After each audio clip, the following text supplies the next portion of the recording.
Romanos 8, versículos 18 al 25. ¿Está listo? Dice la palabra de Dios: tengo por cierto que las aflicciones del tiempo presente no son comparables con la gloria venidera que en nosotros ha de manifestarse. Porque el anhelo ardiente de la creación es el aguardar la manifestación de los hijos de Dios.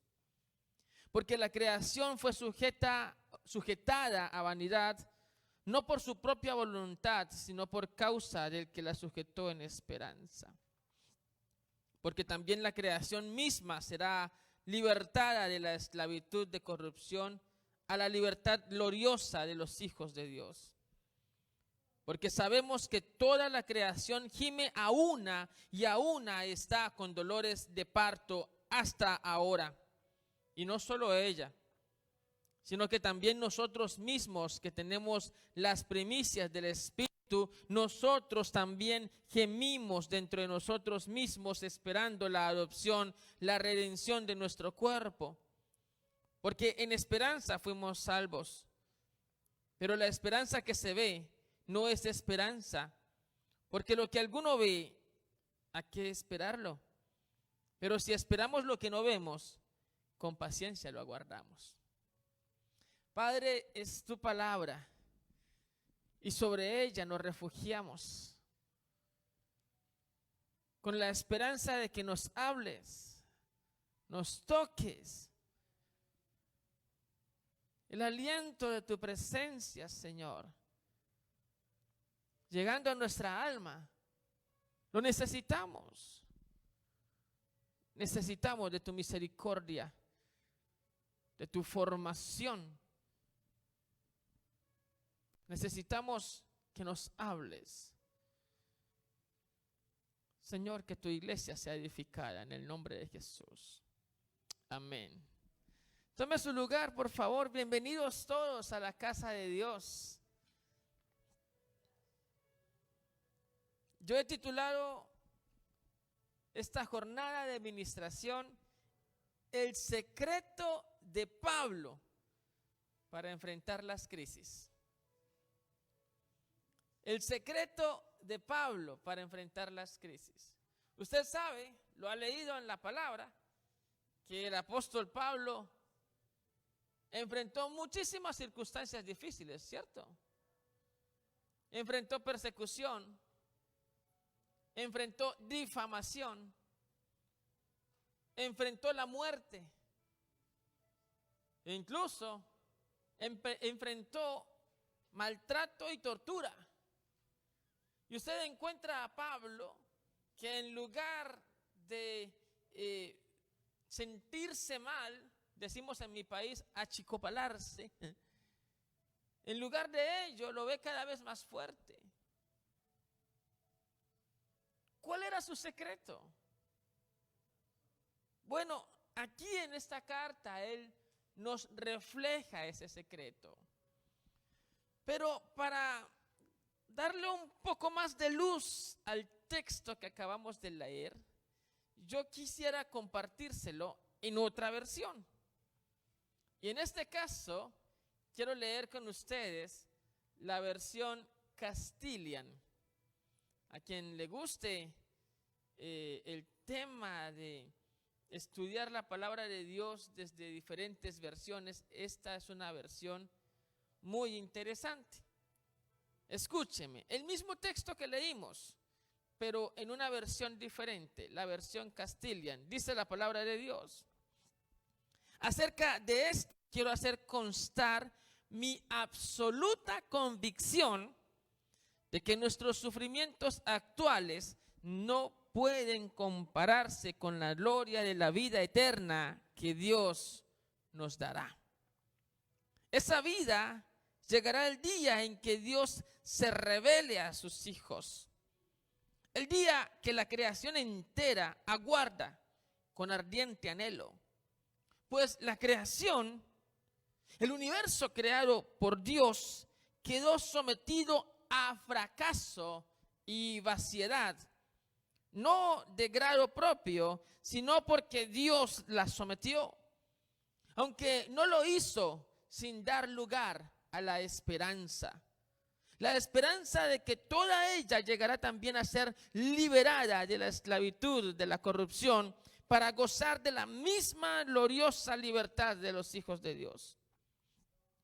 Sabemos que hasta que llegue ese día, la naturaleza entera estará padeciendo, como gimiendo con dolores de parto ante la expectativa del gran acontecimiento. Y no solo ella, nosotros también. Nosotros que clamamos por ser liberados de aflicciones y sufrimientos, a pesar de llevar en nuestro interior el Espíritu Santo como un anticipo de la gloria venidera. Nosotros también gemimos, esperando con ansiedad el día en que nuestra adopción como hijos incluya la renovación eterna de nuestro cuerpo mortal. Porque en esperanza ya hemos sido salvados, pero todavía no hemos visto la herencia prometida, aunque la aguardamos con la firme esperanza de recibirla en su debido momento. Y en ese esperar, lo que aún no vemos nos enseña a tener paciencia y confianza. ¿Cómo le parece ese texto? A mí me encanta esa versión. Se llama versión Castilian NT. Es decir, la versión Castilian del Nuevo Testamento. Solo está para el Nuevo Testamento. ¿Cuál es el secreto de Pablo para enfrentar la crisis? Se lo voy a resumir en 2 palabras. Por supuesto que lo voy a explicar, pero déjeme resumírselo. 2 palabras. El secreto se llama esperanza resiliente. ¿Lo escuchó? Se lo repito. El secreto se llama esperanza resiliente. Que usted o que yo tengamos esperanza resiliente. Y si de pronto esa palabra resiliente le suena extraña y usted se está preguntando eso con qué se come, se lo voy a explicar. Resiliencia es un término, de hecho es un término de la ingeniería, para ser más exactos. Cuando hacemos una construcción en la ingeniería civil, ¿cierto? Se utiliza hormigón o cemento, ¿sí conoce eso, cierto? Y lo mezclan con hierro, sí lo ha visto, que las columnas son vigas de hierro y cemento, o de pronto usted lo conozca como hormigón. Y esa mezcla, ¿sí? Bueno, no es una mezcla, de hecho, esa combinación forman una estructura sólida, ¿sí? Capaz de resistir determinados pesos. Entonces, a eso lo llaman resiliencia. Y eso lo tomó la psicología y lo adoptó. Y la psicología dijo que resiliencia en las personas es cuando tenemos la capacidad de asimilar situaciones difíciles. ¿Sí me estoy haciendo entender o no? Entonces, ¿quién es una persona resiliente? Una persona que enfrenta tormentas, enfrenta crisis, enfrenta circunstancias difíciles y lo hace con una actitud que le permite salir adelante. ¿Me está siguiendo? Entonces, cuando usted ve a una persona que enfrenta una crisis y está postrada en el suelo diciendo ya no soy capaz, es porque la resiliencia se le está acabando. Pero cuando usted ve a una persona con muchas crisis y usted ve que esa persona dice es muy difícil lo que estoy viviendo, pero vamos, hay que seguir, es porque su resiliencia está arriba. ¿Me sigue o no? Y entonces Pablo nos presenta lo que yo le he denominado una esperanza resiliente. Es decir, una esperanza que es capaz de ir más allá de la prueba, del conflicto, de la crisis. ¿Cómo se puede tener esa esperanza? Bien, la clave es esa palabra, esperanza. Entonces hablemos del efecto esperanza. ¿Qué le parece? Hablemos de lo que puede suceder en usted y lo que puede suceder en mí cuando empezamos a alimentar una esperanza. Y cuando definimos cuál es esa esperanza. Mire, versículo 18, pero se lo voy a leer en versión Castilian.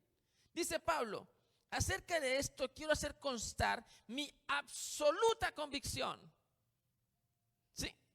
Estoy completamente convencido, dice él. En la Reina Valera dice: tengo por cierto. ¿Cómo le suena más impactante? Que le digan tengo por cierto o que le digan tengo una absoluta convicción. ¿Qué suena mejor? Lo otro suena como que más dramático, ¿cierto? Estoy completamente convencido. ¿De qué está completamente convencido? De que nuestros sufrimientos actuales no se pueden comparar con la gloria de la vida eterna que Dios nos dará. Entonces, lo primero es que Pablo construyó una esperanza. Ahí ya vamos descubriendo que tiene una esperanza. Pero ¿en dónde se fundamentó esa esperanza?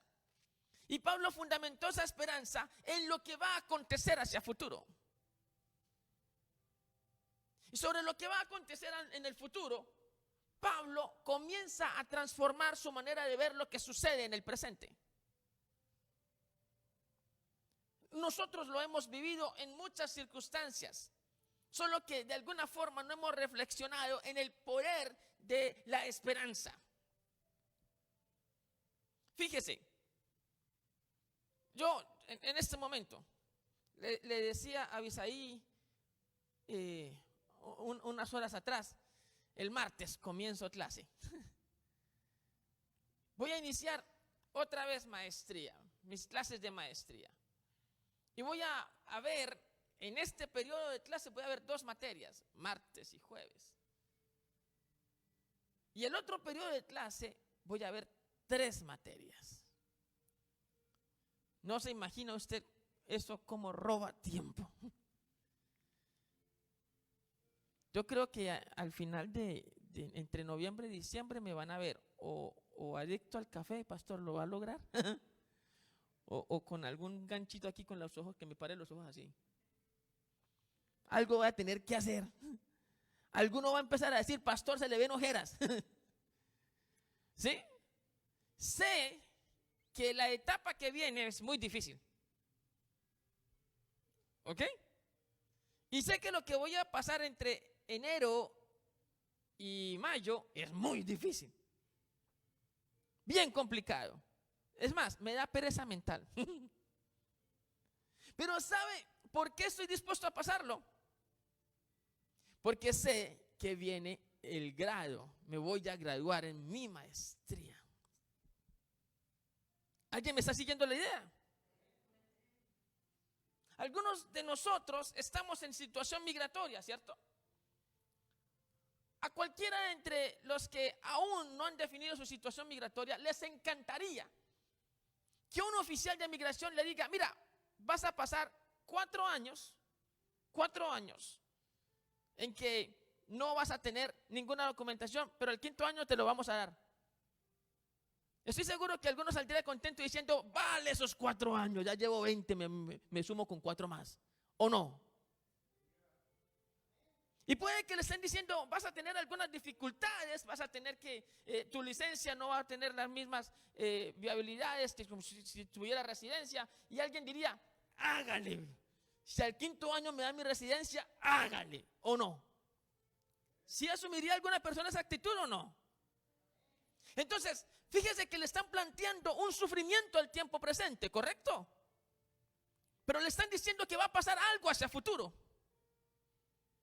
Y ese algo que va a pasar en el futuro es mucho mejor que lo que se está viviendo en el presente.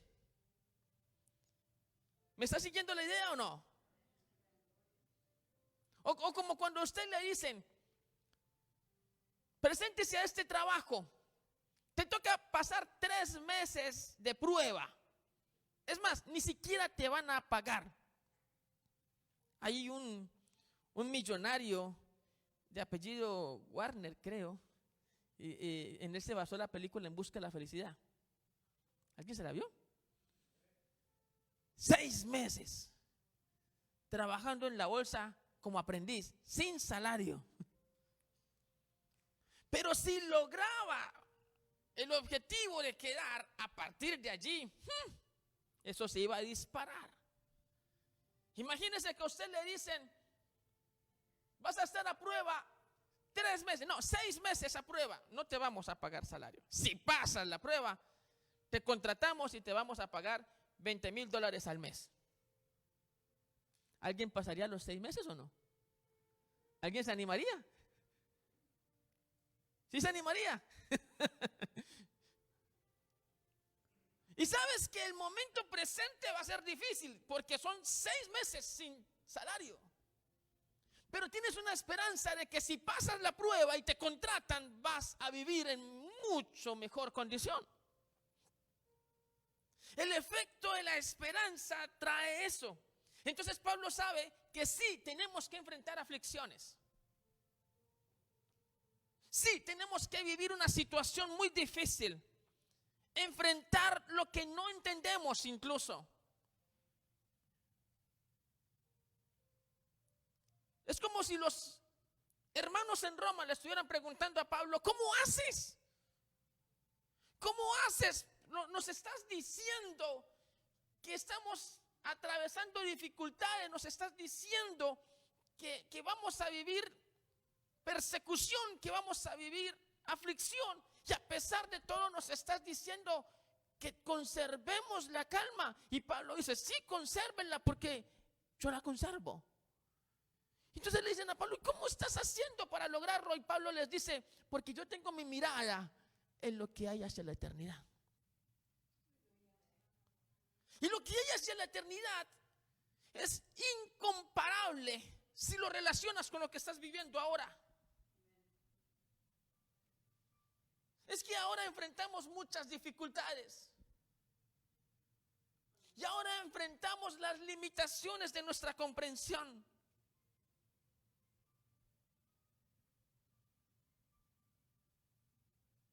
Muchos de ustedes se dieron cuenta que mi madre partió en febrero. Un 19 de febrero, en lo que corresponde a nuestro horario, porque allá en Colombia partió el 20.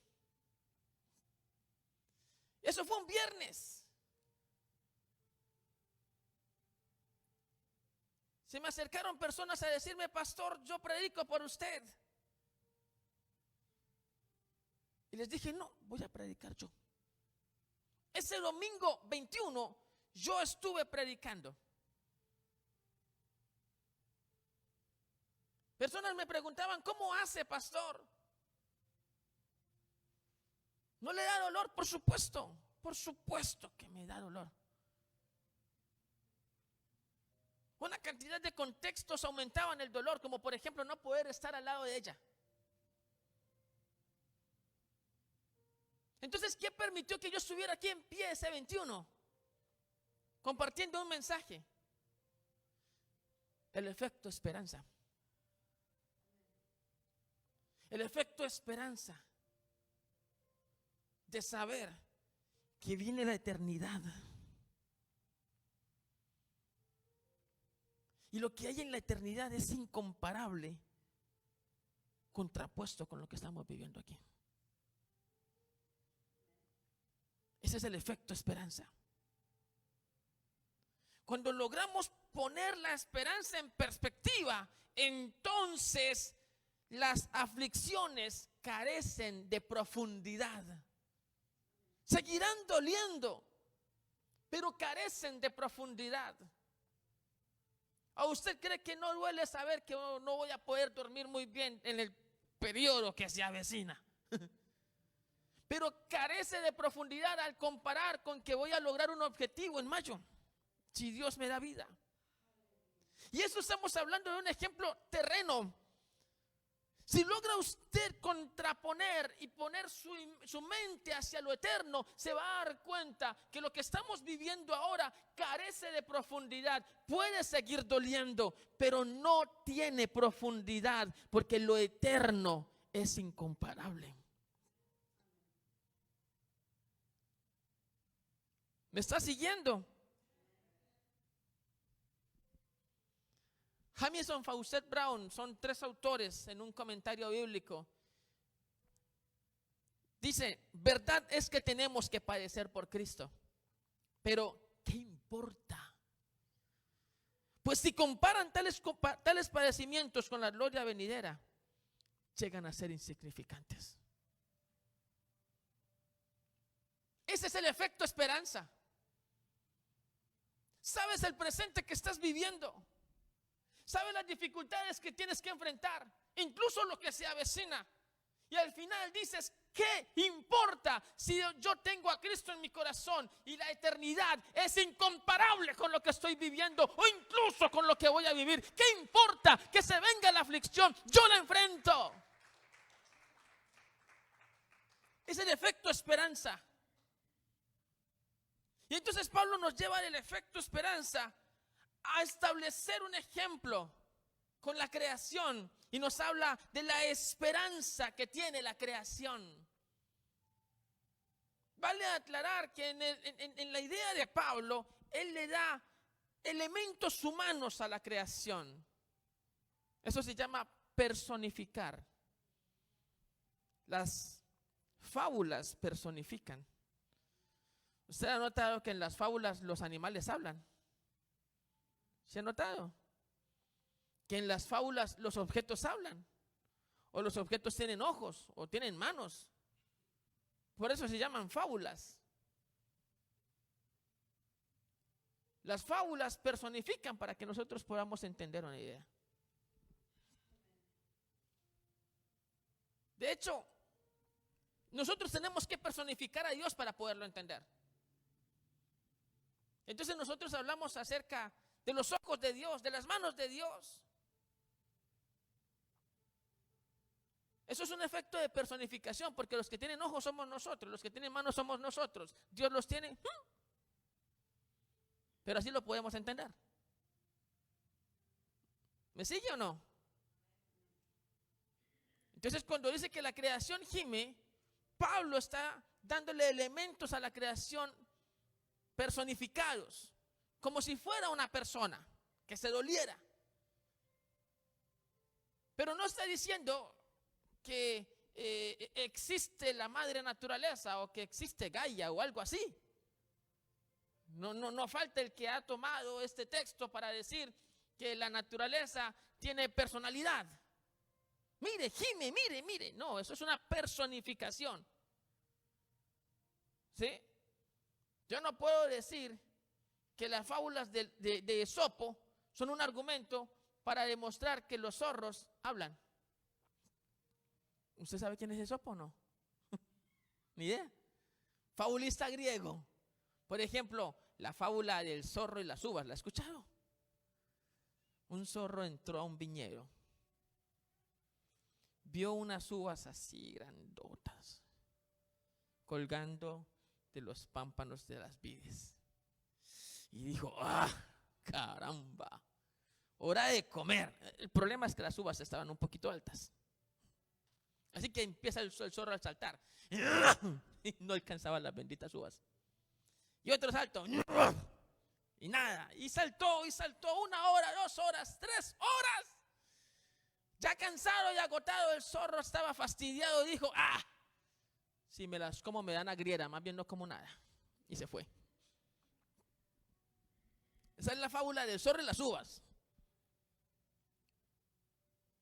Y usted sabe que toda fábula trae moraleja. Cuando el que renuncia lo hace, normalmente busca excusas para demostrar su renuncia. No quiere decir esto que el zorro hable. Simplemente nos está expresando una enseñanza. ¿Sí me sigue? No quiere decir que exista la madre naturaleza Pablo solo está haciendo una personificación. Le está dando elementos a una figura para que lo podamos entender. ¿Me sigue hasta aquí? Y entonces Pablo dice que la creación gime.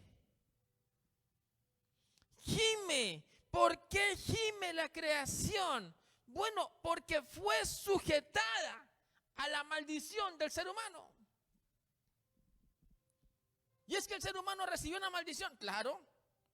En Génesis 3:17 dice Dios: y al hombre dijo: por cuanto obedeciste a la voz de tu mujer y comiste del árbol del que te mandé diciendo, no comerás de él, maldita será la tierra por tu causa. Ahí la creación fue maldecida. Y fue Dios quien la maldijo.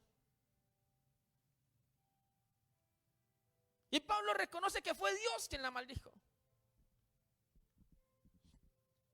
Pero luego él dice, sí, Dios la maldijo, pero no la dejó sin esperanza. Sí, Dios maldijo la creación, pero abrió una ventanita. Y esa ventanita despierta esperanza en la creación. Dice el versículo 20, pues la creación, Romanos 8, pues la creación y el universo creado por Dios quedó sometida a fracaso y vaciedad, no de grado, sino porque Dios la sometió, aunque no lo hizo sin dar lugar a la esperanza. Así que la creación quedó en el mismo punto en que nosotros. ¿En cuál punto? En el punto de tener una esperanza. Y ambas esperanzas llegarán en el mismo momento. Ambas esperanzas implican para la creación y para los seres humanos libertad. Libertad. Los judíos, Pablo era judío, no lo olvide, se movían entre la desesperanza del presente y la esperanza del futuro. Los judíos solían ver al presente diciendo, ay, pero luego miraban hacia el futuro y decían, pero el Señor mandará al Mesías. Y yo creo que eso también nos puede pasar a nosotros, que miramos nuestro presente y decimos, ¿por qué a mí? Pero usted tiene una de dos opciones. O se queda en la desesperanza de su presente, o se proyecta hacia el futuro y alimenta una esperanza. Porque Dios tiene por cierto levantarle a usted. El Señor dijo a través del profeta Jeremías, mis pensamientos para con ustedes no son pensamientos de mal, son pensamientos de bien. Y entonces yo puedo alimentar esa esperanza. Puedo alimentar la esperanza de una gloria venidera que se va a manifestar. Los judíos la alimentaron. En Isaías 65:17 el Señor les dijo, he aquí, yo crearé nuevos cielos y nueva tierra, y de lo primero no habrá memoria, ni más vendrá el pensamiento. Y cada vez que ellos se enfrentaban con la crisis, porque como pueblo tuvieron que enfrentar el desplazamiento de los asirios, el desplazamiento de los babilonios. Como pueblo tuvieron que enfrentar que los romanos los invadieron. Ya antes los habían invadido los persas, los griegos, los romanos. Tuvieron que enfrentar incluso cómo veían su ciudad ser destruida y arrasada. Usted ve a los judíos hoy en día como pueblo. Pero ellos siempre han alimentado una esperanza en medio de su desesperanza, porque el presente les hace decir cómo estamos de mal, pero el futuro les hace decir, pero el Señor tendrá memoria de su pueblo. Y alimentando esa esperanza, los judíos se han sostenido en el tiempo, porque el Señor les prometió que se acordaría de ellos. El Señor les prometió cielo nuevo y tierra nueva. Así que ellos no renuncian a creer en ese Dios que cumple promesas. Y por eso usted ve que si hay un pueblo que es fuerte y resistente en el mundo entero, son los judíos. Y mientras más los persigues, más se fortalecen. La última mega persecución contra ellos la protagonizó Hitler. Pudo con ellos, asesinó 6 millones y no logró desaparecerlos. Contrario a ello, fortaleció a este pueblo. ¿Sabe algo? Eso es lo que ha acontecido con la iglesia. Porque cuando ha llegado la persecución, la iglesia mira al cielo y encuentra una esperanza eterna y se alimenta de esa esperanza y no renuncia, no cede. Vamos al frente porque tenemos una esperanza. La esperanza es lo que hace que nos pongamos en pie, que no renunciemos. Puede que nuestros ojos estén viendo algo completamente oscuro, nebuloso, difícil. Puede que nuestro ambiente esté tóxico, pero tenemos una esperanza y eso hace que sepamos que pronto este entorno va a cambiar, esta situación va a cambiar. Dios nos va a levantar, Dios va a glorificarse en medio de su pueblo, porque Él lo ha prometido y Él lo cumple. Es la esperanza. Pero Pablo en particular está hablando de una esperanza. Él está hablando acerca de la renovación de nuestro cuerpo, de un corrompido y derruido cuerpo que necesita, por cierto, ser redimido. William Berkeley, un teólogo, dice: Pablo no pensaba que la criatura humana en su estado de gloria sería un espíritu sin cuerpo. En este mundo el hombre es un cuerpo y un espíritu. En el mundo de la gloria el hombre será salvo en su totalidad. Pero su cuerpo ya no será la víctima de la caducidad y el instrumento del pecado, sino un cuerpo espiritual apto para la vida del hombre espiritual. En otras palabras, somos salvos por esperanza. La verdad resplandeciente que ilumina la vida para Pablo era la situación humana. Era que la situación humana no es desesperada. Pablo sabía que Cristo había abierto un camino. Y en ese camino nos vamos a encontrar quienes permanecen en esperanza. El gran secreto de Pablo, su resiliencia, era tener conciencia de lucha. Él sabía que como cristiano debía enfrentarse con su propia naturaleza. Sí, porque continuamente nos tenemos que enfrentar a esa inclinación a la renuncia. Continuamente nos tenemos que enfrentar a esa inclinación a la decepción, a esa inclinación al dejarlo todo, al salir huyendo. Continuamente nos tenemos que enfrentar al deseo de que todo se acabe. Esa es una pelea diaria. Y créame, Pablo no era ajeno a ese combate. Como ser humano, Pablo sabía que tenía que vivir en un mundo de muerte y corrupción. Pablo sabía que sus amistades en algún momento lo iban a defraudar. Pablo tuvo que enfrentarse al enojo, tuvo que enfrentarse a la frustración. En algún momento su estrategia fue ser duro y decir, por ejemplo, no quiero que Juan Marcos siga viajando conmigo. En otro momento tuvo que tener apertura y saber que necesitaba dar oportunidades. Por eso le escribió a Filemón, intercediendo por Onésimo, el esclavo que se había escapado. Pablo le tocaba enfrentarse con una situación difícil tras otra. Pero lo que le llevaba a sostenerse era entender que Cristo había vencido a la muerte. Y si Cristo venció la muerte, esa victoria ha sido traspasada para nosotros y ahora nos espera una eternidad de gloria. Entonces ahí es donde Pablo se alimenta y se fortalece para enfrentar las circunstancias. Llega el momento en el que Pablo nos dice algo absolutamente clave, porque alguno de los lectores en Roma puede levantar su mano y decir: Pablo, pero tú estás diciendo de algo hermoso que viene, yo no lo estoy viendo. Y esa puede ser nuestra queja, ¿no le ha pasado? Señor, tú me has dicho que me vas a levantar y yo no estoy viendo que esté en pie. Señor, tú me has dicho que me vas a bendecir y yo no estoy viendo bendición. Señor, tú me has dicho que vas a abrirme el camino y yo estoy viendo tantos obstáculos. Señor, tú has dicho que mi familia se va a restaurar y yo la sigo viendo quebrada.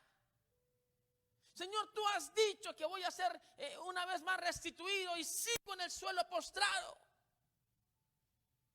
Y alguien puede estar diciéndole al Señor: Señor, tú tienes una esperanza para mí, pero yo no estoy viendo nada. ¿Cómo hago para tener esa esperanza?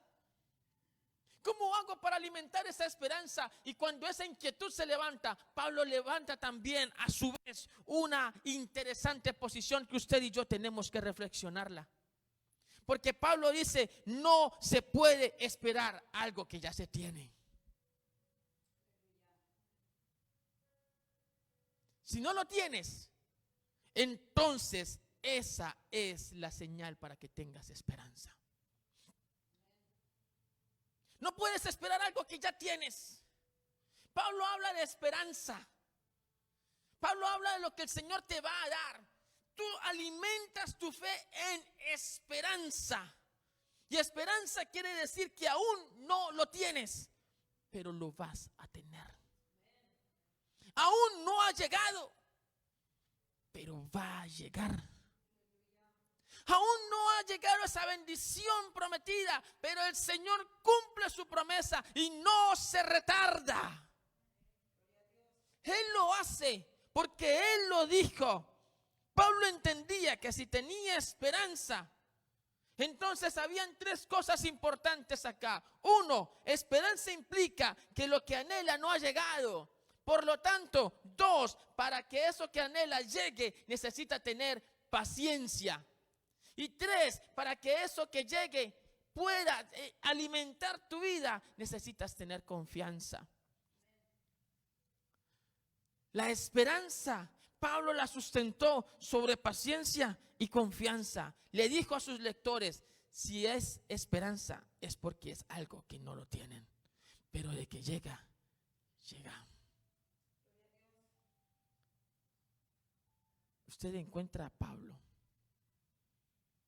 absolutamente fuerte en cada crisis que enfrentó, porque tenía una convicción firme. La misma convicción que tuvo Job.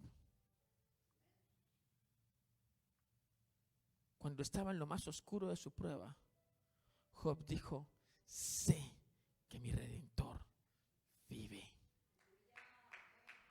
Es la misma esperanza. Job le dijo a sus amigos: y aunque se me caiga la piel, después de que se caiga la piel y me queden los huesos, sé que voy a ver a Dios. Así se me caiga todo, antes de morir sé que lo voy a ver. Eso es esperanza. Eso es lo que fortalece tu camino. Eso es lo que hace que alguien te mire y no entienda cómo puedes estar fuerte en medio de la tormenta. Eso es lo que hace que alguien te pregunte: ¿cómo haces? Y tú con una sonrisa le puedes decir: porque yo sé quién es el que me amó. Y tú puedes responder: porque yo le amo a Él, ya que Él me amó primero.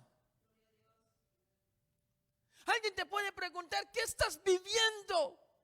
¿Qué estás haciendo para que no caigas, para que no sucumbas? Pasó el momento de la pandemia. Algunas personas en ansiedad casi se cortan las venas. Otros estuvieron tan tranquilos, estuvieron tan escondidos en Dios. Y la pregunta era, ¿y cómo haces? ¿No entiendes lo que está pasando? Y la respuesta de esos confiados era, yo sé en quién he confiado.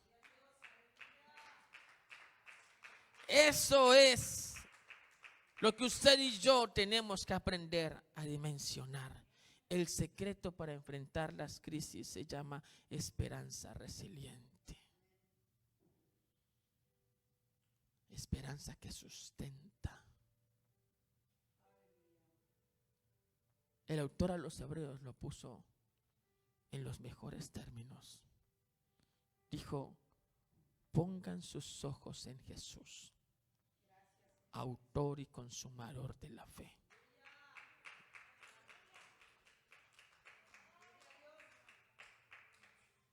Está oscuro el horizonte desde la sala o desde el balcón de tu casa.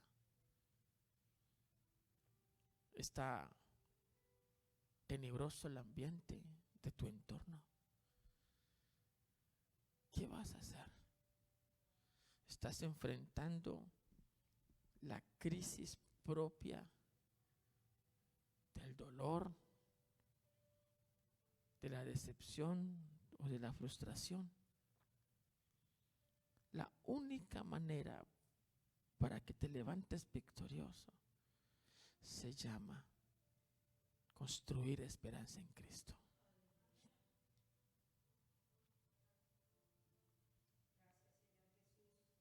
Alguien me dirá, ¿y por qué el Señor simplemente no me ayuda a que todo se arregle? Y le tengo la misma respuesta que el autor a los Hebreos le dio a sus lectores. Es necesario que el que se acerca a Dios crea que le hay. Y es galardonador de los que le buscan. Por supuesto que Él puede arreglar todo con el chasquido de los dedos. Pero es necesario que usted que se acerca a Dios tenga esperanza en Él. Y la esperanza implica que aún no he recibido lo que anhelo, pero sé que viene. Sé que mi familia se va a levantar en victoria. Sé que Templo Victoria va a crecer y que sus familias serán restauradas en plenitud.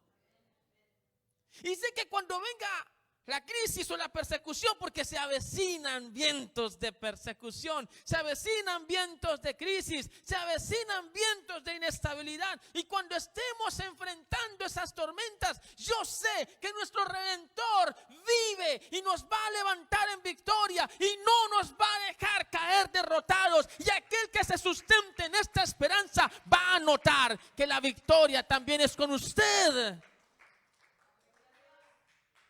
No hay manera que usted sea movido si usted se aferra en esperanza a aquel que tiene el poder. Porque recuerde, por encima de todo esto, temporal, corrompido, mortal, está la eternidad. Y ese es el propósito de Dios. Llevarnos a la eternidad. Por eso trabaja su propósito en nosotros. Por establecernos en la eternidad. Cierre sus párpados un momento, por favor.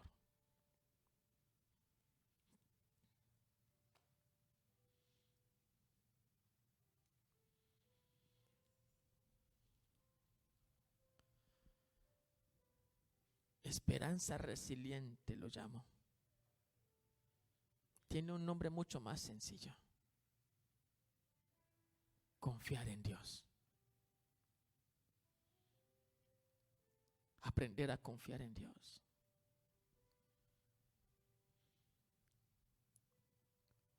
Job vio partir a 10 de sus hijos. Murieron todos el mismo día.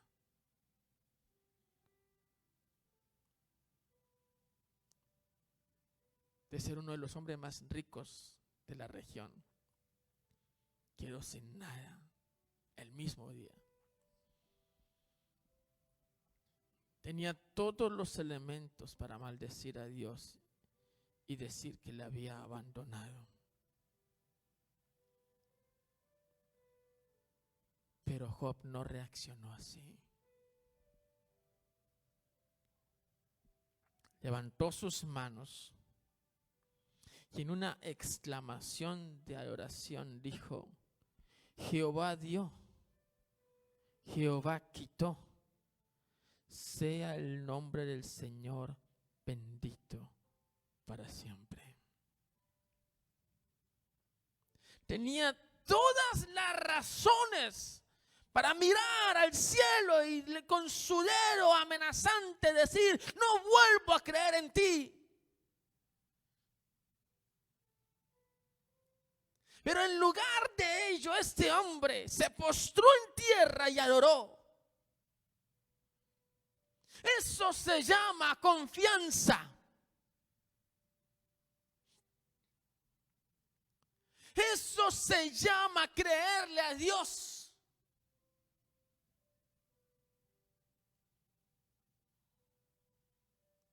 En el peor escenario de acoso por parte de sus amigos, Job exclama: aunque él me mate, en él seguiré esperando.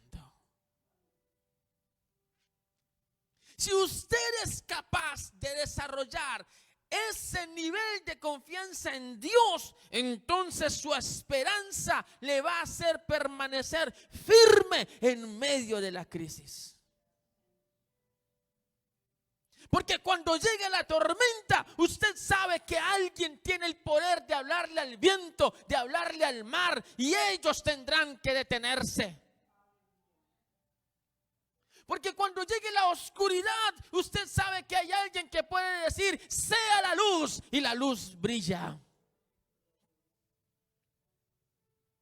Porque cuando todo es inestable, usted sabe quién es la roca. Porque cuando el muro o el edificio se quiere derribar, usted sabe quién es la piedra del ángulo. Cuando el río viene tormentoso, viene estruendoso, usted sabe en dónde está su casa, construida sobre la roca. Para que usted pueda estar resistente al conflicto, usted necesita creerle a Dios por encima de sus sentidos, por encima de su lógica. Mientras Job tenía una esposa que le decía: maldice a Dios y muérete, él siguió poniendo su mirada en el eterno. Mientras otros se derrumban porque dejan de creerle a Dios, usted, en tanto siga mirándole a Él, va a permanecer firme. Y cuando pase la tormenta, porque pasará, se dará cuenta cómo ha crecido y cómo Dios le ha levantado. Porque la noche pasa y viene el alba. Va a pasar. Lo que estás viviendo va a pasar. Lo que estás viviendo dará lugar a nuevos tiempos. Y solo quien confía ciegamente en Dios sentirá la plenitud de la nueva etapa. ¿Hay alguien aquí que le crea a Dios ciegamente? ¿Hay alguien aquí que está dispuesto a decirle a Dios: yo no te cuestiono más? Haz conmigo como bien te parezca, yo confío en ti. ¿Usted sabe algo? Ayer pasó un detalle cotidiano, es algo sin relevancia. Estábamos en un parque, le quisimos celebrar a mi esposa su cumpleaños. Y en un momento del camino le dije, cierra tus ojos. La tomé de la mano y la hice caminar no sé cuántos metros, 50, 60 metros con los ojos cerrados. Me decía, cuidado, me caigo. Y yo le decía, no te vas a caer. Yo te llevo de la mano. Y ella confiaba en que así era. Y así es Dios. Él no te está diciendo que cierres tus ojos. Él de hecho sabe que tú no estás viendo por dónde caminas. Pero Él tiene todo bajo control. Y si Él te está susurrando al oído y te dice, yo estoy en control, tú sigue caminando. Él no te va a dejar caer. Y si en ese caminar te estás enfrentando a una situación funesta, adversa, dolorosa, tú levanta tu mirada al cielo, pon tus ojos en Jesús y deja que Él te muestre qué está haciendo. Porque va a levantar tu vida y tu familia. Pablo lo dijo con certeza. Sabemos que a los que aman a Dios, todas las cosas les ayuda a bien. Son las palabras de alguien que tiene esperanza reciente.